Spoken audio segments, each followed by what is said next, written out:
Hey y'all, it's Michael, and today on this wet, moist, rainy day, I'm here to talk about the previous audiobooks that I listened within the past 2 months-ish. So let's get started because there's quite a few. First audiobook I want to talk about is Born to Run by Bruce Springsteen, narrated by Bruce Springsteen himself. I wanted to do a standalone review on this audiobook because it is fantastic. Like one of the best audiobooks, autobiography I've ever had the privilege of listening to. It was so amazing. I just wanted to do it justice in that way, but I just basically ran out of time, so I'm here to talk about it now because I want to let you guys know how much I really enjoyed this. This is Bruce Springsteen's autobiography, and let me tell you, first off, it's narrated by him, and he has such an amazing voice. It is perfect.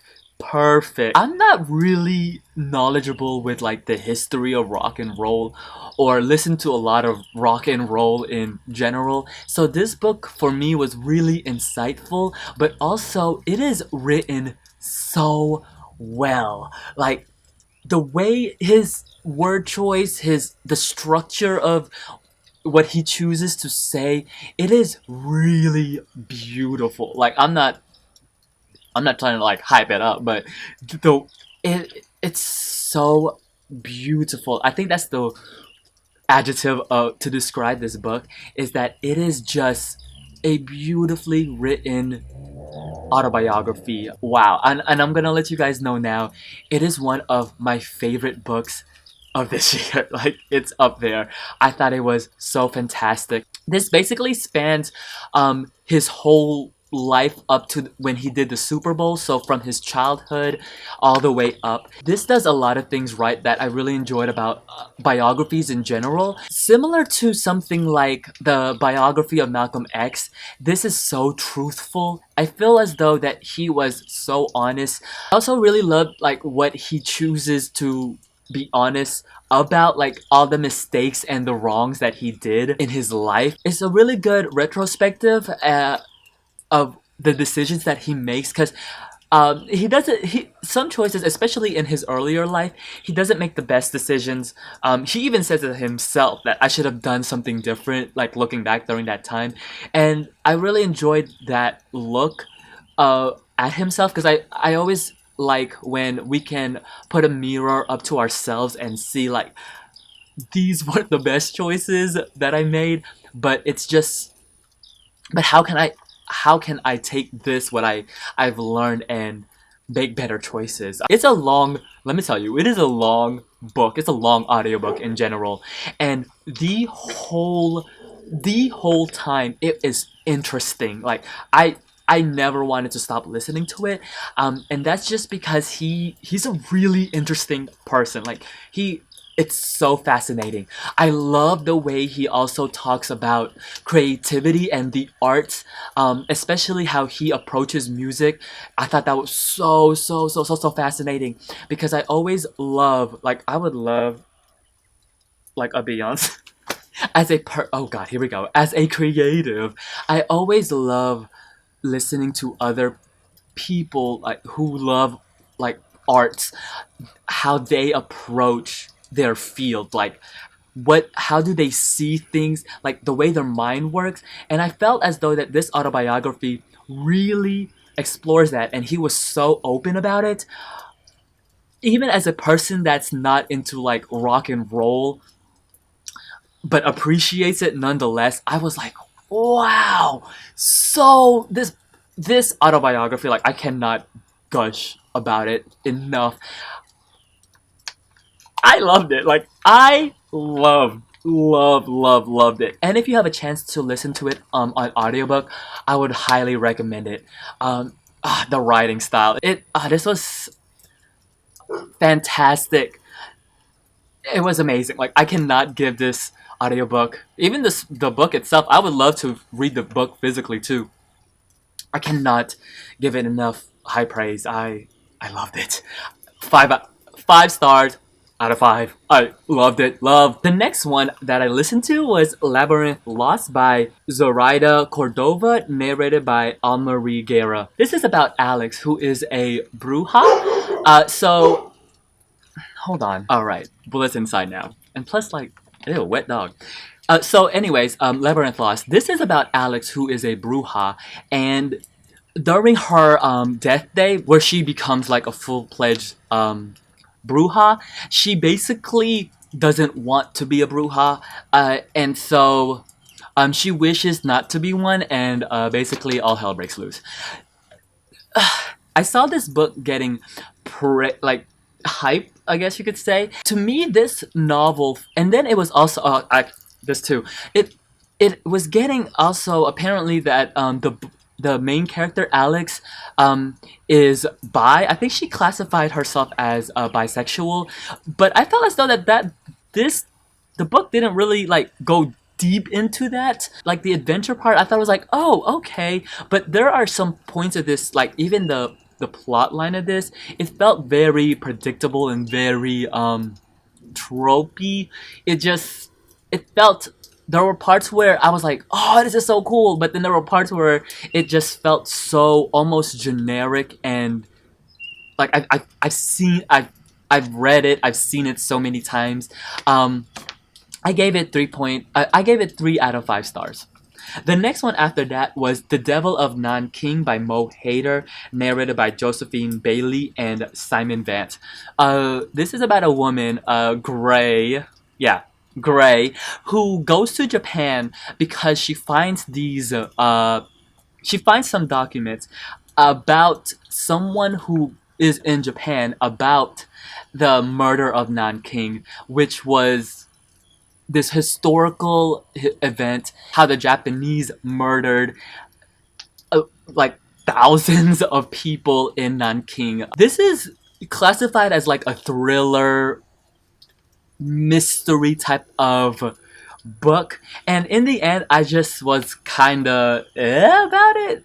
I felt as though like this is one of those instances where a book where I didn't have anything negative to say about it. Like it just wasn't like nothing bad per se about it, but then there weren't nothing to praise about it in my opinion. It was just basically average. Like it was really average.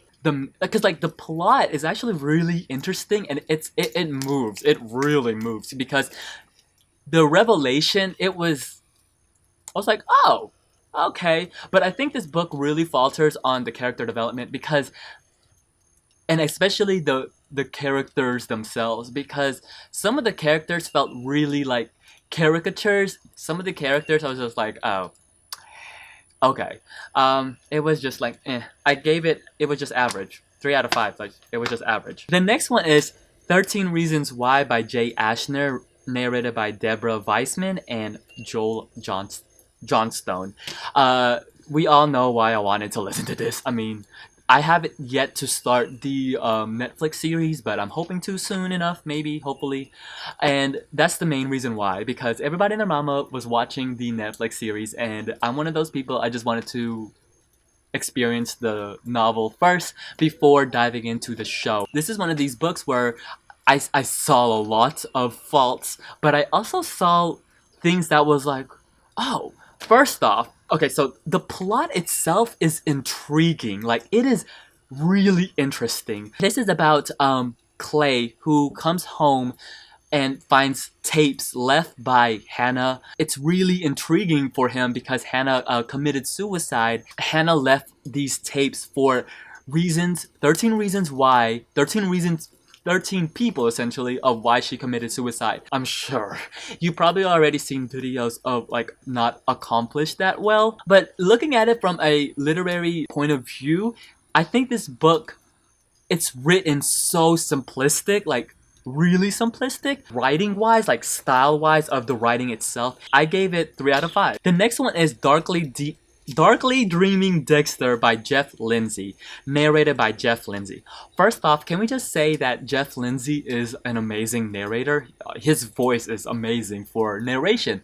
The reason why I wanted to listen to this audiobook is because the show, well, especially seasons 1, 2, and 3, The show, the beginning of the series, not the last few seasons, I faltered off of them. I was just like, I think it might be time to stop watching this show. Especially up to season 4, it is, it's heartbreaking. Like, it's really heartbreaking. It will take your heart and it crushes it. It's fascinating at a look of someone who is so consumed by their hobby that they are willing to do anything by it and kind of forget the people in their lives and the consequences of falling into like an addiction almost. Oh, it's amazing. Like it's so good. The book follows kind of closely to the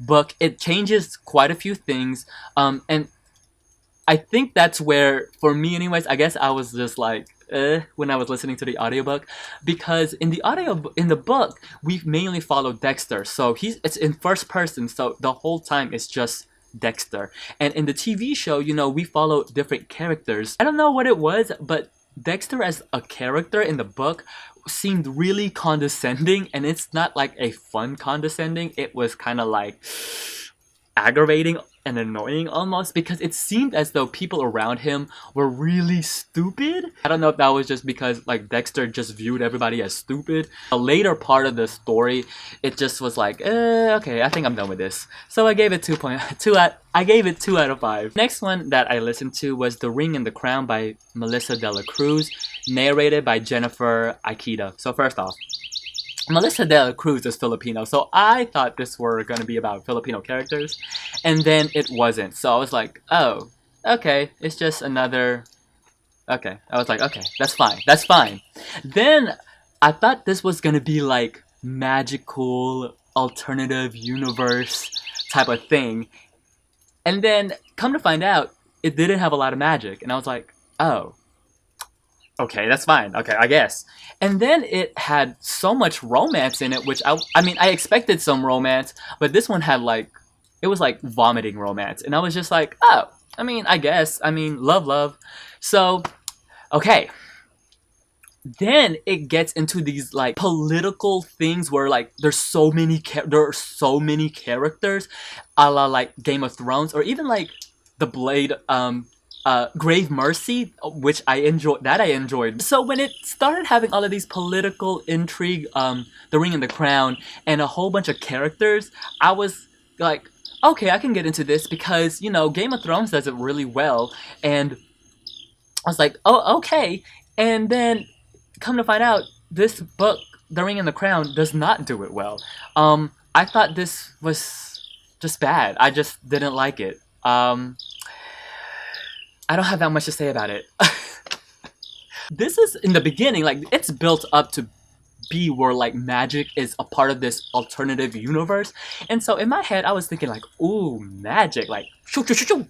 But we hardly see magic at all. Like, at all. And it seemed as though the plot to this, like, the progression of the plot itself had no cohesiveness of like, okay, and this is no shade to Miss Dela Cruz at all, but you know how authors, like, when they are plotting a series, like a multi-book series, right? You're thinking in your head, I need to do this in the first book, second book, third. You're probably, as an author, you're probably not thinking of the second and third book so much. You're probably thinking of the first book. The thing about this is that the first book, when we go from the beginning to the end, I felt as though it didn't have, like, a thought-out plot, like, story at all. And I was just like, where is this going? Like, what is the point of this? It just was... ugh! I just did not like it at all. I gave it 1 star out of 5. And no, like, this is no shade at all. But like, is there a second book to this? The next one is another disappointing read. And that's The Wangs versus the World by Jade Chang. So this book, I talked about it previously in another video. But this book is on the blurb, it's supposed to be funny. Like, it has the word humorous and funny on the blurb. And so I was going into it thinking I was gonna laugh, but in the end, I was just laughing at myself because I didn't like this. So first off, this is about the Wang family, and this is around the start of the recession. Now, let me just tell you this, okay? This is a common Asian, yes, Asian, like this is in Filipino dramas, K-dramas, Japan dramas, hell, in all Asian dramas.